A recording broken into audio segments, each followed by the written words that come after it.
অনেক প্রতীক্ষার পর আমার বাগানে লাল কৃষ্ণচূড়া ফুটেছে।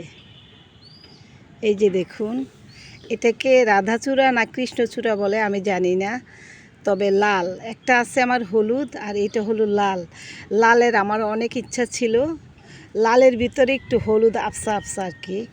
তো এই যে ছোট্ট একটা চারা গাছেই বীজ থেকে বসিয়েছিলাম, মাশাআল্লাহ কলি এসে ফুলও ফুটে গেছে।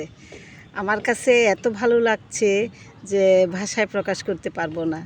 একটা গাছ রোপণ করলাম, যত্ন করে বড় করলাম, তখন যখন একটা ফল বা একটা ফুল দেখি, তখন এর চেয়ে আনন্দ আর ধরে না। দেখুন আমার কৃষ্ণচূড়া।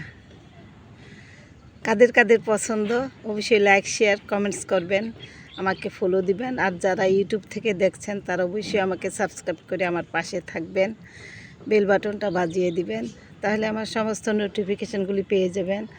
আজকে এই পর্যন্তই।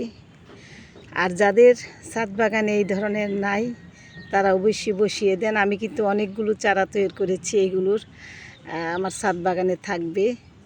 অপূর্ব দেখতে, সুন্দর লাগতেছে, আর তেমন যত্নও করতে হয় না। বীজ থেকে আমি কিন্তু এই চারাটা তৈরি করেছি, আর এত ছোট গাছটা কিন্তু ফুল চলে এসেছে, মাশাআল্লাহ। আজকে এই পর্যন্তই।